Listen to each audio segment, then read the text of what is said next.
Terus maksiat perut.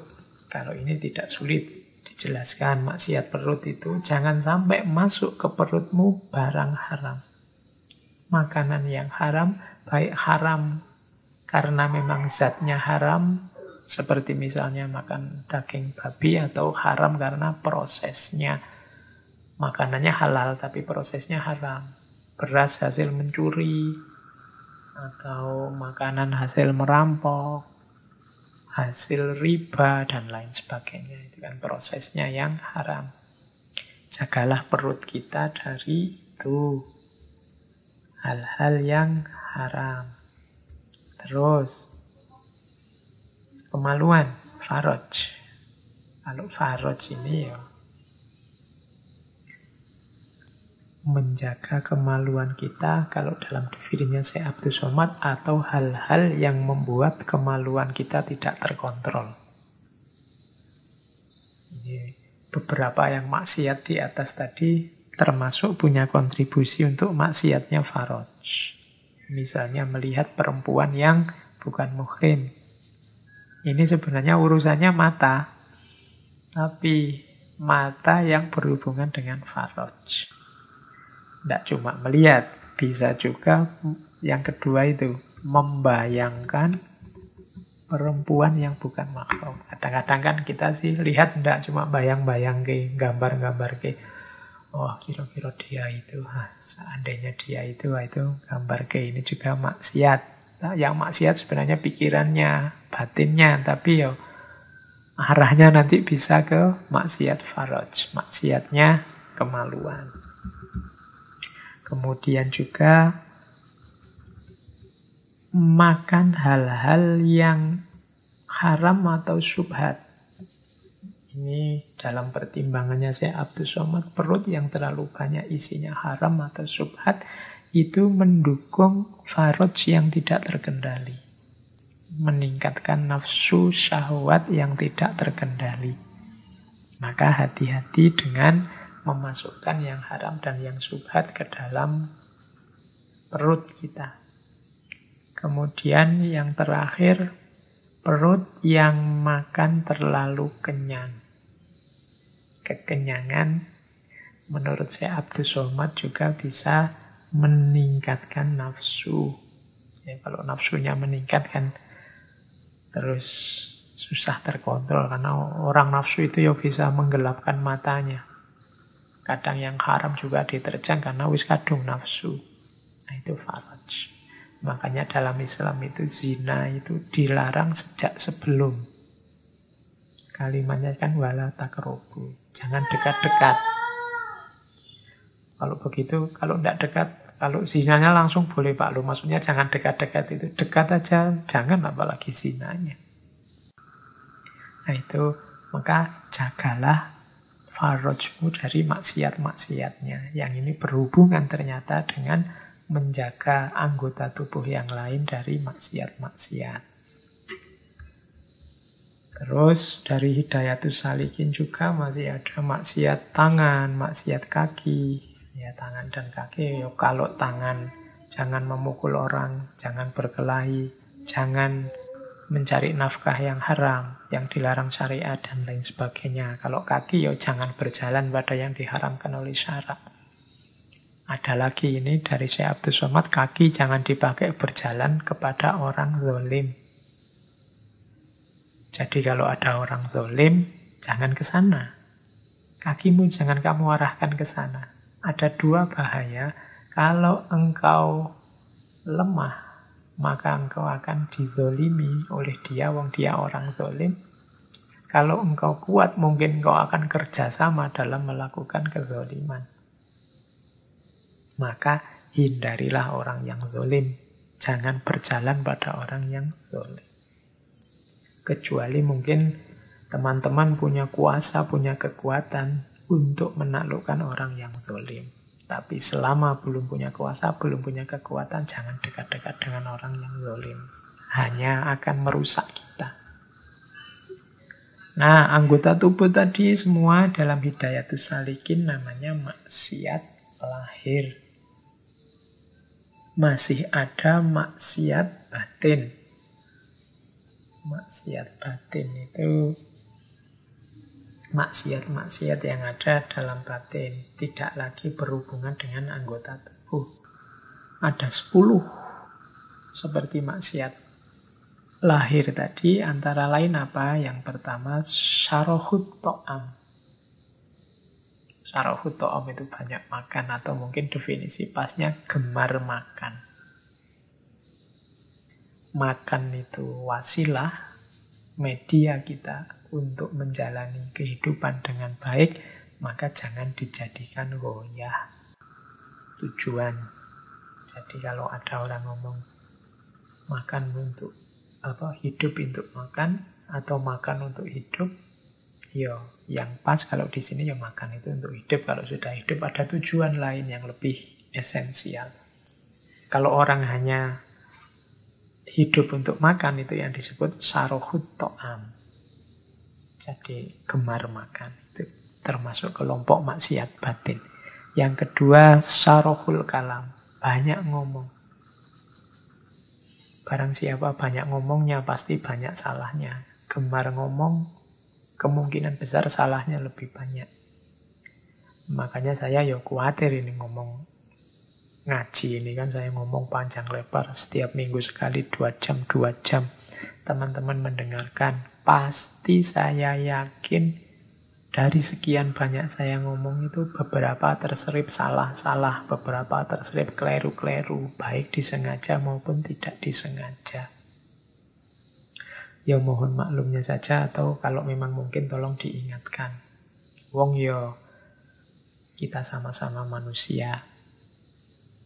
Salah itu manusiawi. Yang tidak manusiawi itu orang yang merasa dirinya tidak pernah salah.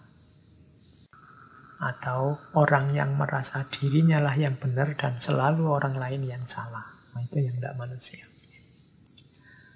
Termasuk maksiat batin juga marah. Barang siapa marah, selesai marah, sadarilah bahwa kemarahanmu itu maksiat batin. Yang nomor 4, maksiat batin juga dengki. Dengki ini kalau dalam ilmu akhlak adalah salah satu penyakit batin selain sombong yang paling berbahaya. Bahkan tidak untuk orang lain, juga untuk dirinya sendiri. Orang dengki itu kadang-kadang rela berkorban hanya untuk mencelakakan orang yang didengki, orang yang dihasuti. Orang dengki itu kadang-kadang dirinya sendiri rela rugi, rela tidak senang, rela sengsara, asal yang dia benci juga sengsara. Itu orang dengki.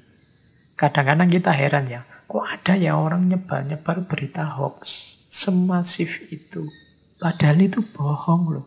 Untuk kebohongan itu loh, dia rela keluar tenaga, keluar biaya, keluar kuota, keluar pulsa. Mungkin besar biayanya untuk bikin hoax sebesar itu. Padahal itu kebohongan. Kok ada orang bisa begitu ya? Biasanya karena hasut, karena dengki.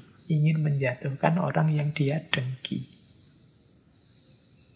Segala cara dia tempuh. Meskipun dia sendiri tidak bahagia, tidak masalah. Dia sendiri tidak sukses, tidak unggul atas yang didengki, tidak masalah. Asal yang dia dengki celaka, dia sudah puas. Nah, itu bahayanya dengki.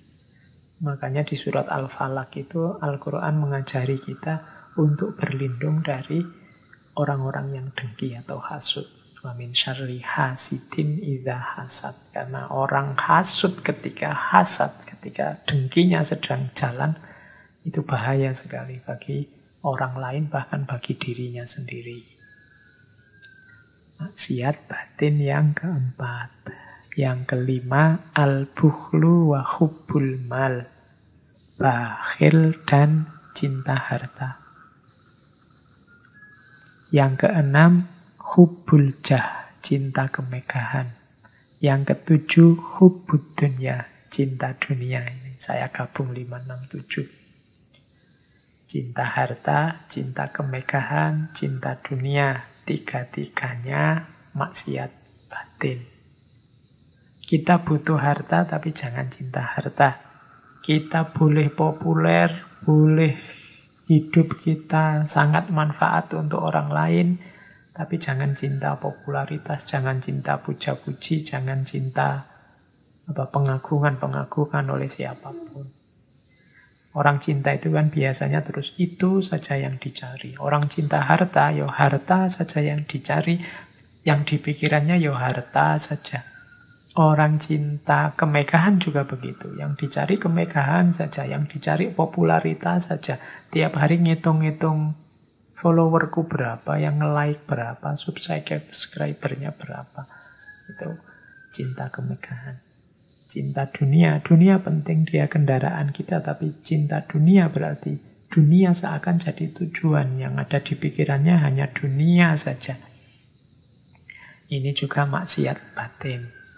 Jadi hati-hati, cinta itu kualitas yang agung, jangan dijejerkan dengan hal-hal yang tidak penting, yang artifisial, bahkan hal-hal yang buruk. Cinta itu indah, tapi cinta harta tidak indah. Cinta kemegahan diri sendiri tidak indah. Yang ke-8, maksiat batin. Maksiat batin, takabur. Takabur itu merasa diri besar. Merasa diri lebih dari yang lain. Merasa diri sudah baik. Merasa diri sudah bagus. Merasa diri sudah benar. Itu gejala takabur. Yang nomor 9, ujub. Ujub itu bangga terhadap dirinya sendiri. Heran terhadap dirinya sendiri. Itu ujub. Wah, ternyata yang suka kajianku banyak ya. Kalah yang sana. Nah, itu ujub.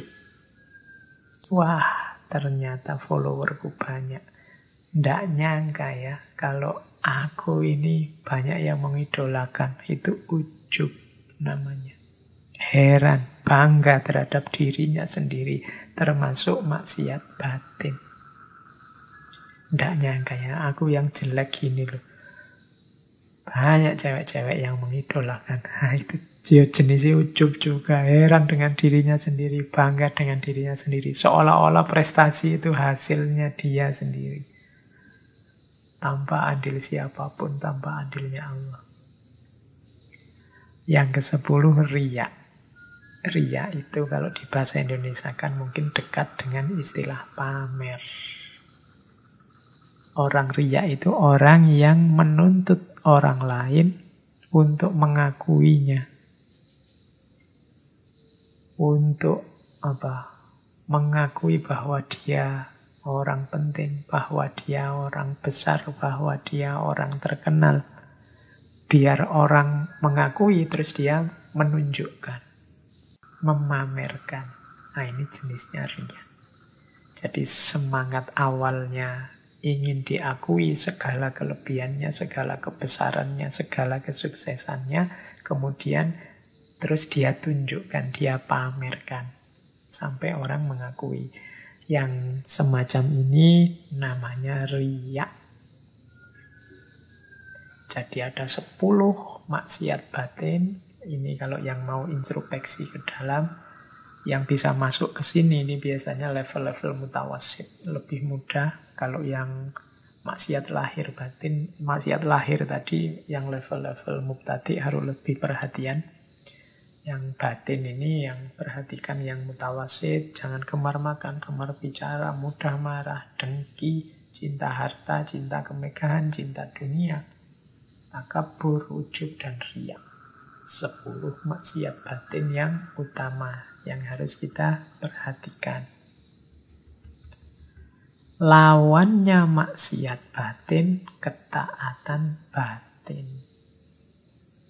Ada 10 juga menurut Syekh Abdul Somad. Jadi kalau batin kita sudah bersih dari kotoran-kotoran, karena kita melakukan takholli, tazkiyatun nafas, sekarang saatnya diisi. Isinya apa? Ketaatan batin. Apa 10 ketaatan batin itu? Isilah dirimu yang sudah bersih itu Pertama dengan tobat, yang kedua dengan khauf dan roja. Khauf dan roja itu takut yang diimbangi dengan harapan, harapan yang diimbangi dengan takut. Yang ketiga zuhud, yang keempat sabar, yang kelima syukur, yang keenam ikhlas, yang ketujuh tawakal, yang kedelapan mahabbah, yang kesembilan ridho, dan yang kesepuluh zikrul maut, mengingat mati. Kalau batin kita sudah bersih dari maksiat lahir dan maksiat batin, sudah takholli, sudah tazkiyatun nafas, maka saatnya tahalli, mengisi dengan yang baik-baik. Yang baik-baik itu antara lain yang 10 tadi. Ini 10, tidak mungkin saya jelaskan satu-satu. Satu ketaatan batin itu bisa atas satu sesi sendiri. Ya mungkin kalau ada waktu nanti ya kita akan ngajinya tidak terikat oleh apapun. Kapan-kapan satu sesi tentang taubat, satu kalau khauf dan roja dulu pernah sudah tentang takut dan harapan, tentang zuhud, tentang sabar, syukur, ikhlas, tawakal, mahabbah, ridho, dan zikrul maut. Tapi secara sekilas insya Allah teman-teman sudah paham apa yang dimaksud. Mengisi diri dengan, menyibukkan diri dengan taubat, khauf, roja, zuhud, sabar, dan seterusnya.